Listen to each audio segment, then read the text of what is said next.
Okay. So I love Mrs. Doubtfire, but I really just want to like pick apart how insane the story is, like from the beginning, because I really hate that they made out like Sally Field's character to be the bad guy through all of it. Like they specifically frame it and edit it in a way where you're supposed to think that like, oh, she's so controlling and she's not fun, and that's why like Ron Williams' character is so much better. But it never points out to the audience, at least it never tries to gear you in a way to understand her story until she explains it like 3/4 the way through the movie. There's like a heart-to-heart between her and Mrs. Doubtfire, and then when you're listening to what she has to say, it's like, wait, what the hell? Like, that's totally true. So I just want to walk through the movie and sort of like put it in a different perspective, because I just finished it and this shit pisses me off so bad. So I'm like at the part where she just comes home and Ron Williams is like throwing a party for their kid. So already it's like, okay, she works at a high-powered firm.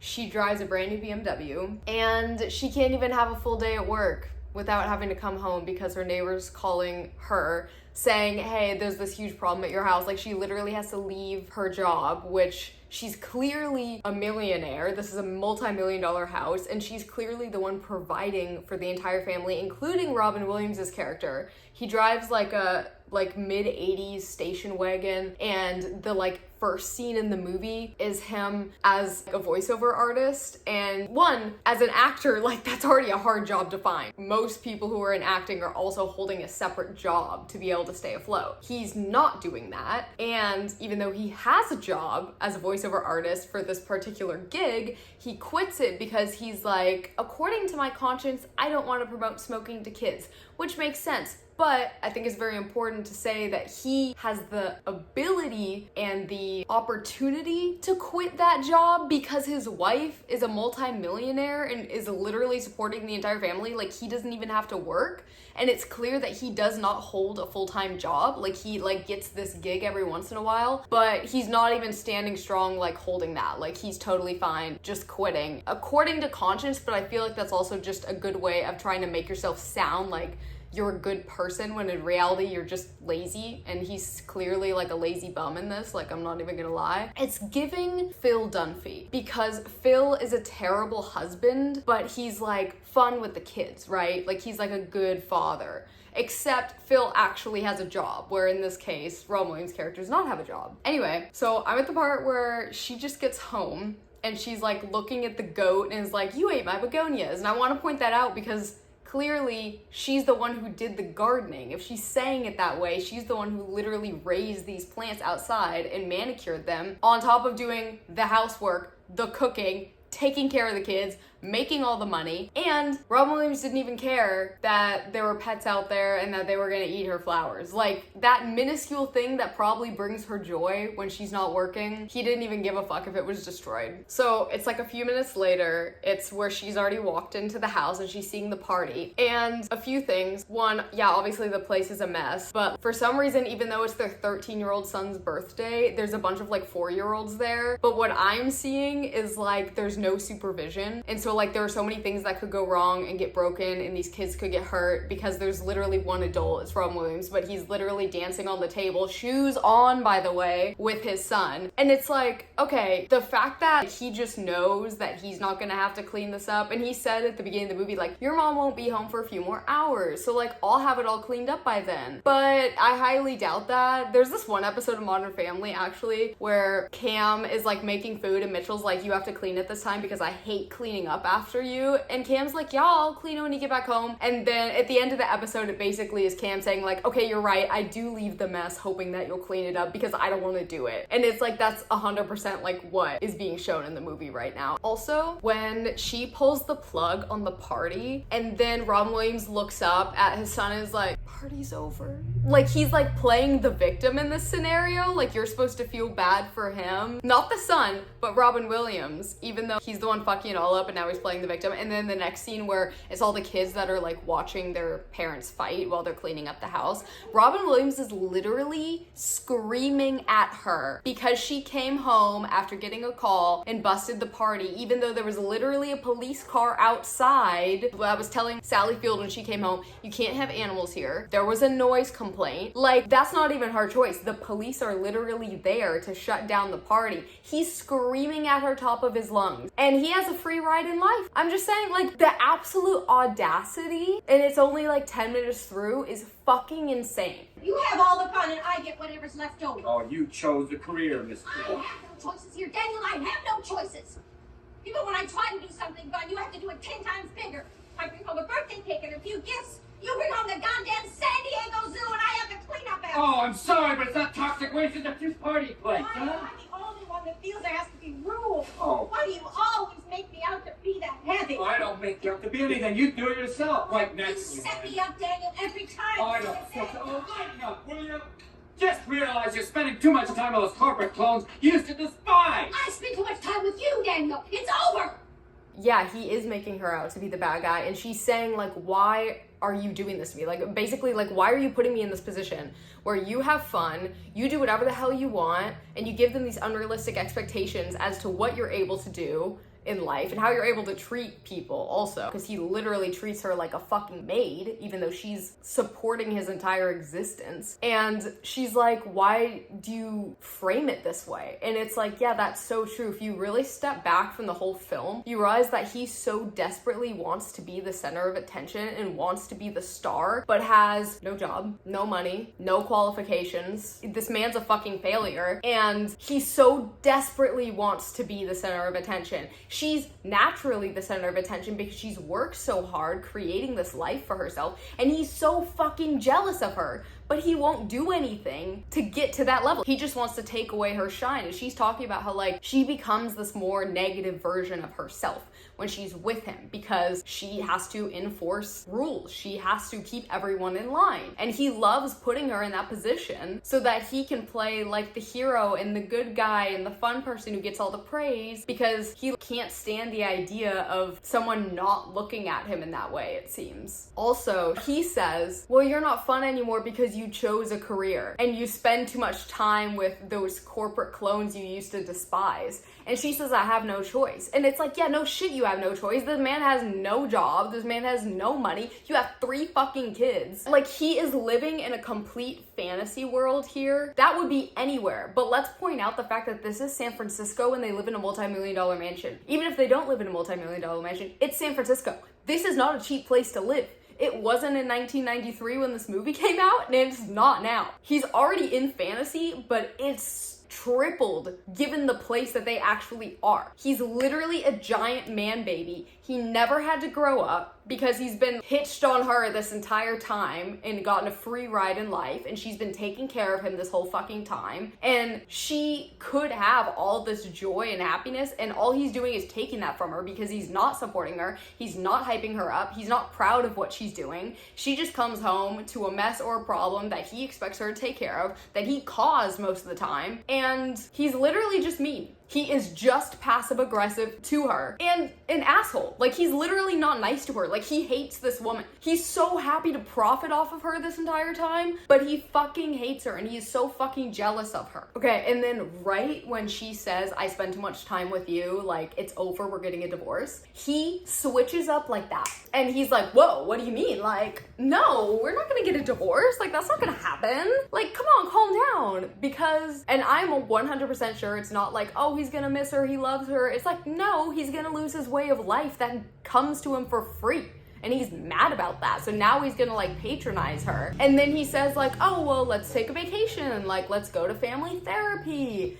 And she's like, no, it's too late for that. Cause, like, yeah, she's like a problem solver and somebody who gets shit done, and it's so clear that he's not, he's just a lazy bum. She probably suggested therapy or something, and I'm sure talked about her problems a million times with him, and he just never did anything about it. And now all of a sudden, because she's saying she wants out, he's like, oh, well, suddenly I need to come in and fix this and be like the the knight in shining armor, and it's like, no, you should have been that 15 years ago. Then he says like, well, why don't we take a vacation because you're a better person when you're away from your job. And she clearly enjoys her career. Like, it's hard to make a great living as a designer, and she did it. So she worked really hard in this field and was very passionate about what she was doing to get where she is. And he's not even proud of that side of her. He's not proud of her drive or what she's able to accomplish, or I'm sure all the millions of things that she would want to like talk about with him or show him that she's created. He doesn't even care. He's like, you're not fun then. Like, you're not like a little kid like they used to be when they met. Like, they talk about that at one point. He literally doesn't like this huge part of who she is and makes that very clear. And it's like, you can't fuck around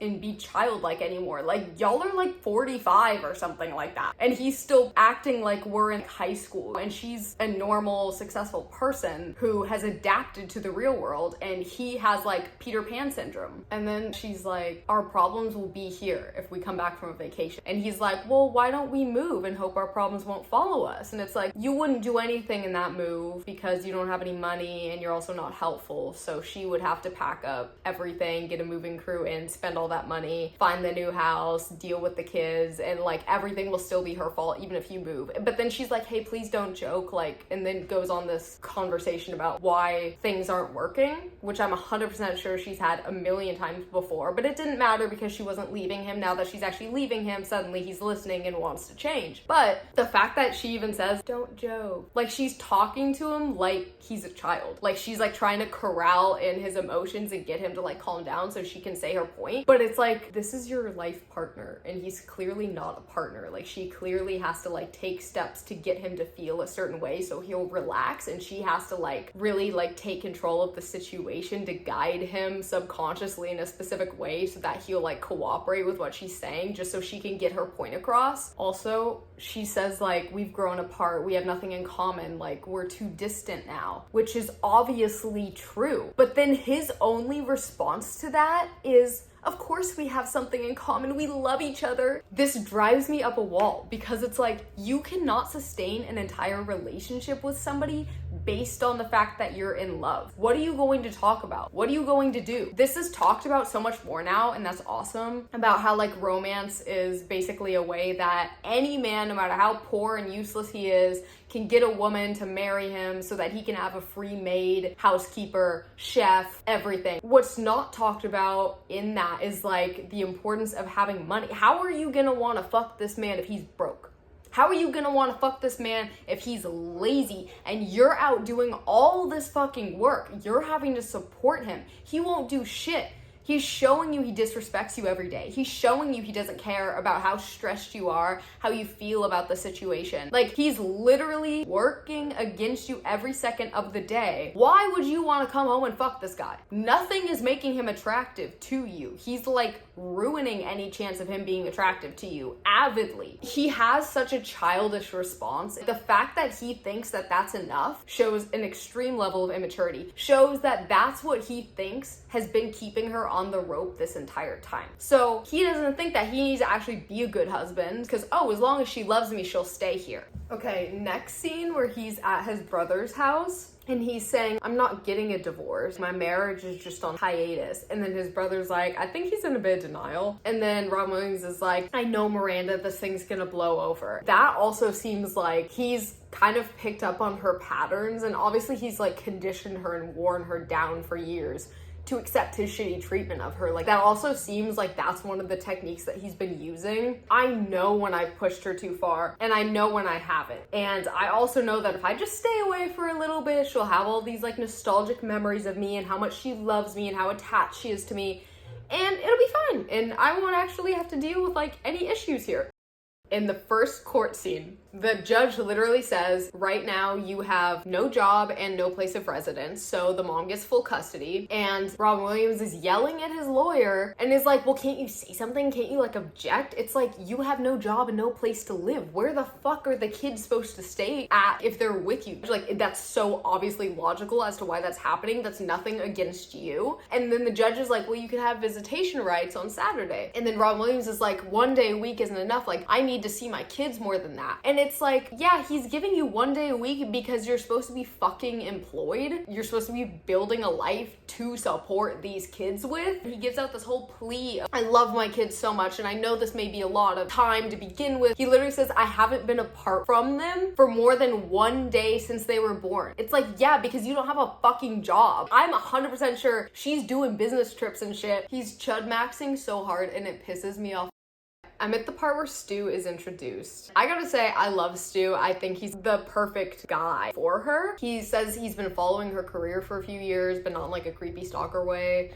And like, he's obviously as successful, if not more successful than her. He's well-mannered, he's good-looking. It was creepy that he was hitting on her at work, but then literally like 30 seconds later in the scene, he's like, I was worried that like by coming here, like I would overwhelm you, or like I would like push you off the project or make you uncomfortable. So like, I'm sorry about that. And then he tones it down and stops hitting on her, and then is just like, okay, work-wise, like, can we talk later in the week? And so he like makes her comfortable again. Then she says like, look, you know, like I'm at the beginning of a divorce, like I'm not ready to like date yet. He says, I never held any grudges between what happened with us, and I always just hoped that you would find happiness. And then she has this look where she's totally taken aback, and she's like, oh my god, that's so nice. And it's like, yeah, because it's the polar opposite of Robin Williams' character that's petty and passive aggressive and just always making her feel bad about herself. His character is just being mature and honest in that moment, and she's so not used to that, and that's what makes that so pretty.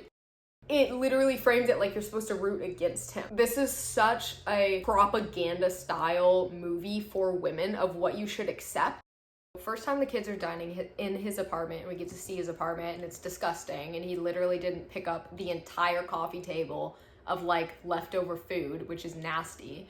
But anyway, he's asking about how their mom is, but doing it in a passive aggressive way by insulting her. And then the eldest daughter, because eldest daughter core, is like, Dad, you're not trying hard enough and you need to do better. And he's like, okay, fine. And then their mom comes and honks the horn from downstairs, and then he's like, oh my god, she's an hour early and she was an hour late dropping you off. You do not have to go running off to her. And the kids are trying to leave to go to their mom, and he's like, no, sit down, you're my goddamn kids too, and just yells at them. So then she has to come up, and she's like, oh my god, this apartment, like, she doesn't say it, but it's just like, wow, that's okay. But she's not being a jerk about it. And then he just starts insulting her. And then she's just being like professional about it and mature and just being like, look, are the kids ready? And then he's giving her all this like fuss about it and blah, blah, blah. Then she talks, you know, the fact that obviously she's busy and she has a bunch of stuff to do and she doesn't have time to like run up here. And if she doesn't make the schedule exactly on time, it's because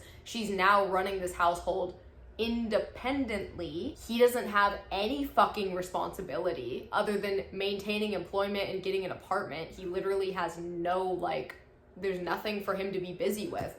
And he's still giving her attitude and trying to make her life more complicated because he's a fucking asshole and is doing anything he can to inconvenience her. As much as he says, like, I love my kids, I need to be with my kids, I feel like a degree of that isn't even about the kids, actually. It's just about inconveniencing her, and he's doing it through the kids. Like, he's using them to do that to her. Because this character clearly is, like, trying to be, like, the good guy, the nice guy, you know? But, like, it's all just transactional, and he's not actually nice. He just wants to be perceived as nice, but he's not.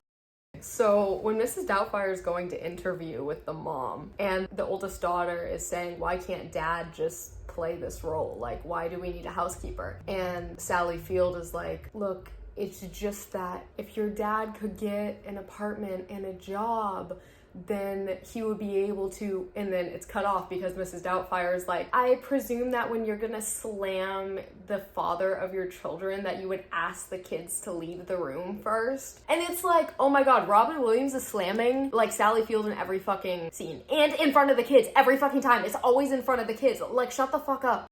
Also, I feel like Robin Williams' character really weaponizes the kid's mindset because I think the oldest child is like 14 or 15, like their daughter. And he clearly is very close with the kids, but he also uses them against the mom. Like, he tries to get them to agree with something, like him being the housekeeper, for example, him picking them up from school, even though he's only allowed to see them one day of the week. He gets them on his side and then does it in front of their mom and then says to the mom, like, look, the kids love the idea. And it's like, you're an adult and the kids may love an idea because they may love, you know, having ice cream for dinner every night and not brushing their teeth.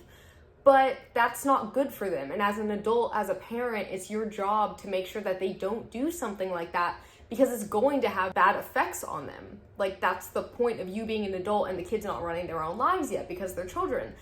But he's weaponizing that against her to try to get what he wants by guilting her into thinking, like, look, the kids like my idea more than yours. He's literally doing the thing that she accuses him of at the beginning, which is making her the bad guy in the situation. And he does this constantly as Mrs. Doubtfire as well. Okay, so this is one of many instances in the film. This is right after the kids go upstairs. Mrs. Doubtfire still isn't hired yet, but they go into the kitchen and Mrs. Doubtfire makes Sally Field some tea. And Mrs. Doubtfire says something along the lines of, you've had a hard day at work, so just sit down and relax, like, I'll make you tea. Looking through the cabinets and is like, oh, these are all so nicely labeled. And then Sally Field is like, you know, my husband never appreciated that. And then Mrs. Doubtfire is like, oh, that's not why you divorced him, is it? And this is kind of where you get to hear Sally Field's perspective. But I just want to point out that he literally, in this character, is saying, you had a long day, let me do this for you and that for you so I can get this job and get back into your life. But he never did that as her husband because he thought his place in her life was secure. So this is actually what made me want to make this video in the first place, was just noticing throughout the film how Mrs. Doubtfire / Robin Williams' character knows what the kids need, knows what she needs to be happy and fulfilled, and just didn't do it as her husband. But when he's Mrs. Doubtfire, suddenly to step up to the plate, to get the job, he's doing all these things. He doesn't even need to be asked. He comes up with them himself. And it's like, that's exactly it. He knew the whole time and just used weaponized incompetence to basically just say, fuck you, to Sally Field. And it's obvious that that's why she doesn't love him anymore. And even if she does love him, she knows that it's not right for them to be together because she's gonna be unhappy in the situation. When he's getting home after he just got hired as Mrs. Doubtfire, and he says, when I find the misogynistic bastard that invented heels, I'll kill him.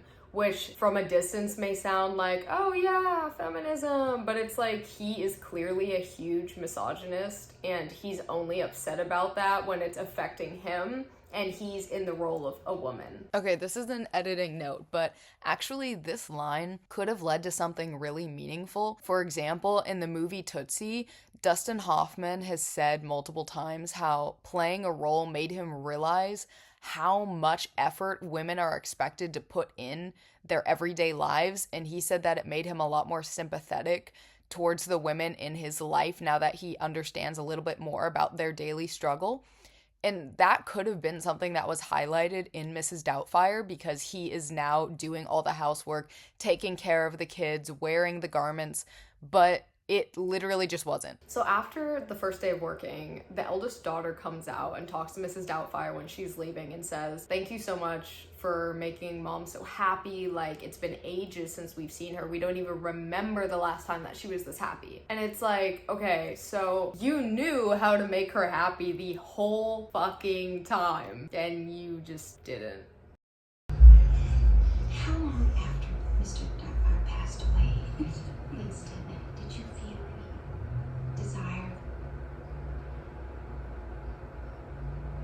Never. Never. Never again. Never again? Once the father of your children is out of the picture, the only solution is total and lifelong celibacy. Yes. And if you violate that, I will forgive you. He's literally like slut shaming her, and on top of that, she is extremely vulnerable and she is literally coming to who she thinks is a sweet old lady like for advice and help, and just being manipulated like crazy. And despite his mountains of faults, dear, I always say a flawed husband is better than none at all. He was so romantic, so was Daniel's spontaneity and his energy I fell in love with. Daniel was so wonderfully different and funny. It always made me laugh. But after a few years, everything just stopped being funny. Why? I was working all the time, and he was always between jobs. I hardly ever got to see the kids, and on the nights I would try to get home early to be with him. Something would go wrong, the house would be wrecked, and I'd have to clean it up. He never knew, but so many nights I just cried myself to sleep. The truth is, I didn't like who I was when I was with him. I would turn into this horrible person. I didn't want my kids growing up with a mother like that. When I'm not with Daniel, I'm better. Did you ever say anything to him, dear? Daniel never liked to talk about anything serious. Okay, now, after hearing all of that, having her literally spill her guts about this, does he get any nicer when he talks to her for the rest of the movie? No. No, he doesn't. That all just went to waste, like I'm sure it did for the entire time that they were married.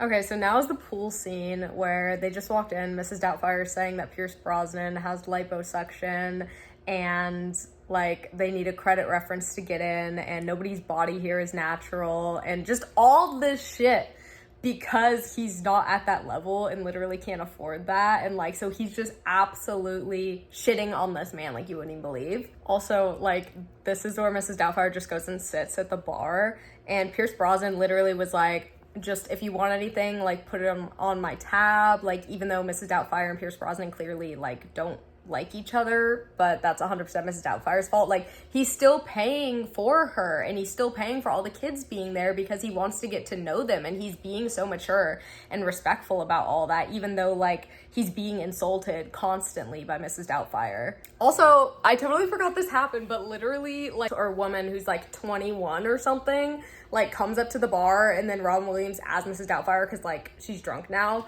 starts hitting on her. Like, are you fucking kidding me? Like, you're sitting there stalking your ex-wife and trying to break up her relationship, and now you're hitting on somebody like 25 years younger than you. Like, I literally hate this guy so much. Like, I have absolutely no sympathy for this man. Who's Rugrats? Around the Hills. No kid. You? The guy who's never having kids? Won't have anything to do with kids? You won't even date a woman who's got kids. People change, Ron. Got an awful lot of baggage, though. 3 kids. 3 terrific kids. I'm crazy about them, especially that little Natalie. Look at her. She's a sweetheart. God knows. I need some kind of stable father figure in my life right now. Thanks, son. Well, what about their real father? What can I say, Ron? The guy's a loser. I'll see it. That was like, I forget what it's called, but it's like when one of the main characters talks and the audience sees and like their real motives and everything. And usually the Pierce Brosnan character would say something like terrible, right? Would say like, no, I don't give a fuck about those kids. Like, I'm just using her, whatever. No, he ends up saying like the sweetest thing. I mean, to be honest, you shouldn't date somebody just because you're afraid to be alone. So that's not a good line. That doesn't age well. But the rest of it is like actually really sweet and nice. Like, he's bonding with her kids. He really likes her kids. And he's 100% right that their dad is a fucking loser. And how does the very mature Mrs. Doubtfire respond to this? Literally just chucks a fucking orange at him. Thank you for knocking. Yeah. Wow. Look at this. I see you got someone to clean for you. No. Hi, guys. No. Are you ready? No, I haven't had a dessert yet. You cooked? Yes. I cook and bake, so thanks to this Amish home study course, I'm doing quite well. I'm very impressed. Really? Give me a second chance, okay? Let me take the kids after school. I can't get rid of Mrs. Doubtfire. She's terrific. Really? Why not? She's the best thing that ever happened to us. The kids are all doing better in school. Chris is passing every single subject. He is. I find myself getting home early just to be with them. We're all doing so great. Phew. Sounds like an amazing woman. Too good to be true. She is. I just realized this because the scene starts out with him basically saying like, no, I can cook and clean myself, see, like, how dare you doubt me? But in reality, it's like, she didn't doubt you, she did that shit for you and wanted you to step up to the plate, and you didn't do it. Like, you're just literally showing her like, yeah, I could have done that the whole time. But after that, like, I just made this realization that when she says like, Mrs. Doubtfire is the best thing that's ever happened to us, and it's like, Mrs. Doubtfire is just Robin Williams' character, but being responsible and tending to her needs and all the things that he knows that needs to be done in the house, right? And taking on that responsibility. That line is basically saying that their marriage would have worked out great and they would have been like made for each other basically if he had just been responsible and done what he was supposed to do and like carry his half of the weight in the relationship. Here it is. We need another woman's opinion. Oh, then I'm your woman. Which one? What's the occasion? It's my birthday. Oh, Stu's taking me out to dinner. oh. Neither. Neither? They're both too brazen, dear. They cry harlot, really. I mean, the red one is traditional colour for streetwalkers, dear, and the black one is far too short. I hope you waxed. They both say to me, I'm easy, and you don't want that, dear. You want to be Kilimanjaro on your first date. Inaccessible. Why buy the cow when you can get the milk for free? No, let's find something more your own age, all right? Something a little less tawdry. Revive it. Well, I think we should ask the kids. All right, let's do What do that. you think? I'd go with the short black one. Yeah, it's the most fun. See, I agree. Fine, we'll get the frock out of here. You ask for my opinion, then you don't take it. I will not be held responsible for your virtue. Well, he'll be there to protect me. Bill, Stu has invited you and the children to join. So not only is he slut-shaming her, but he's also saying that she's old and ugly and haggardy, and he's trying to put her in these boxes of like, this is what women should do in this place, aka divorced, at this age, at blah blah blah. So she's feeling good about herself and is trying to like bond with her kids over this and have a good time, and he's literally just shitting on her and making her feel bad. And then when she's like, hey, I'm not gonna go with your suggestion because that's really fucking ugly and I want to, you know, enjoy what I wear on my date, then he's passive aggressive towards her. And this is also like an example where, like, when I was saying earlier about it seems like he's trying to weaponize the children's opinions to like guilt her into saying yes to something that she doesn't want to do. This seems like an example of that because he literally shows the kids his dress that he's picking out for her, and then she shows the kids her dress, and he looks so mad that the kids didn't agree with him on his pick, because the kids actually like Pierce Brosnan's character. Like, they see that he's like a good guy, and on top of that, Pierce Brosnan invited Mrs. Doubtfire and the kids to her birthday. And also at the beginning of the scene, she's picking out a dress, and she's like, hey, Mrs. Doubtfire, like, you know, this is for a special occasion. And Mrs. Doubtfire's like, oh, what? And she's like, oh, it's my birthday. It's like, so Robin Williams didn't even know it was her fucking birthday, is low-key like what that says to me. Because when they were in the kitchen at the beginning of the film, Mrs. Doubtfire just like works their way around the kitchen, and Sally Field is like, wow, you really know your way around here. Like, so he totally let the act go for a second when he was like looking through the cabinets. But in this case, he didn't let the act go, which in my opinion, I just think that he literally forgot that it was her fucking birthday. It's a pretty impressive bauble you got her. Oh, thank you. Who gives a gift like that who wants more than a piece of her heart, eh? Hmm? Bit of a going down payment, huh? Sink the soap. Hide the weasel, pout the pulse. I hope you're up for a little competition.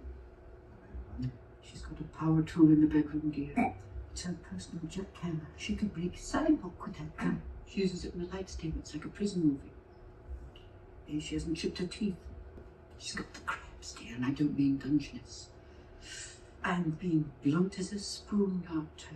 This one doesn't need an explanation, but just the fact that he literally gave up and trying to be subtle and was just like, actually, no, fuck you, and I'm going to ruin your dinner, and I'm gonna do it just out of selfishness because he was flirting with another woman earlier and he's just trying to fuck up her life. And they're literally like, there's no analysis that needs to be said because everything else is I've already said for other scenes in the movies. This is just seeing it like play out more, but it's just absolutely fucking insane. He's such a villain. Also, that Mrs. Doubtfire tries to kill Pierce Brosnan by putting what he said he's allergic to on his food, literally sneaking in the kitchen to do it, like before the food's delivered to the table. And then, yeah, like Mrs. Doubtfire gives him the Heimlich and like saves him, and that's like what reveals him as Robin Williams.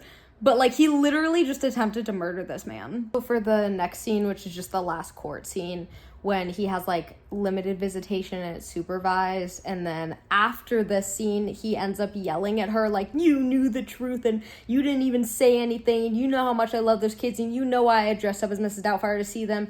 And it's like in court he's acting as his own attorney, and then he's giving a speech on why he should be able to see his kids more, but he never once takes accountability for what he did. Like, and he's trying to play it off as like, it was all just innocent, like I just wanted to see my children. It's like, no, because Sally Field was coming to you in a very vulnerable state and asking you for advice and trying to lean on your shoulder, and all you did was try to manipulate her into getting back together with you and dumping this wonderful guy that she's seeing.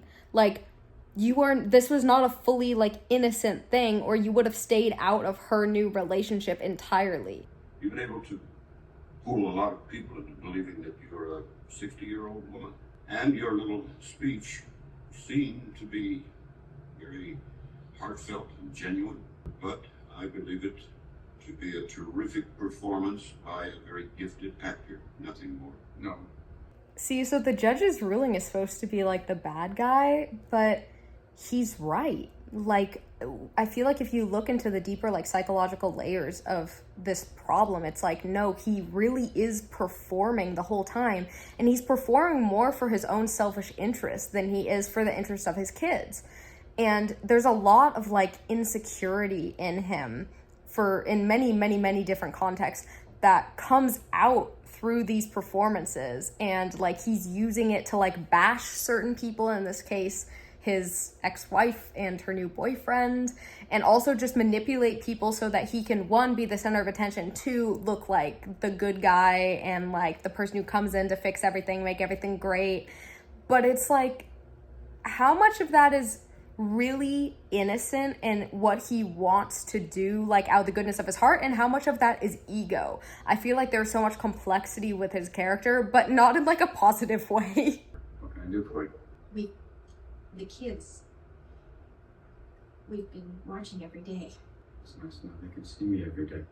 Look, Daniel, I know it's going to take a long time to get over all the fights and all the horrible things we said to each other.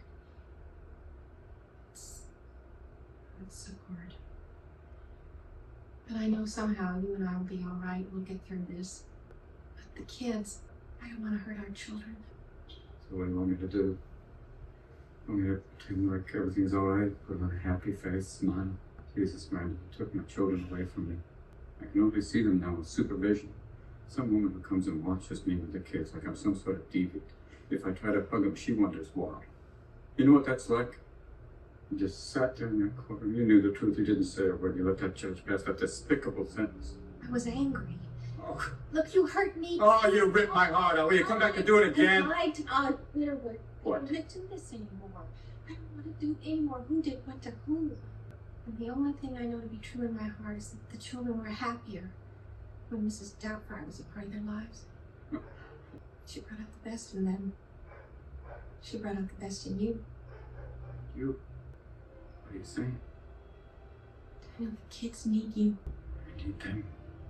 I'm kind of like tired of doing this analysis, I'm not gonna lie, because it's kind of going over the same things, but this is literally the last scene, and it is where she talks to him after the final court order, and she basically undoes it, and she's being mature and congratulating him on his new show and talking about how like, look, I don't want to fight with you, we can get over our problems, but the kids really love you and I don't want to do anything that can hurt them. And then he just starts being petty and trying to like blow up on her and everything about like how mad he is about like the decree that was passed, right? And she's just like, look, our lives were happier when Mrs. Doubtfire was there, the kids need to see you. And he won't take responsibility for the fact that he hurt her, and she's able to be upset about it because she's someone who clearly deals with her emotions on her own because she doesn't feel like she can lean on him, obviously, and he's always just exploding with his emotions like, around her. And in certain ways, like, it's just so sad that she's saying, like, things were happier with the kids and with me when Mrs. Doubtfire was in our life, because it's like your relationship literally could have worked out. Like, I said this before, but just like,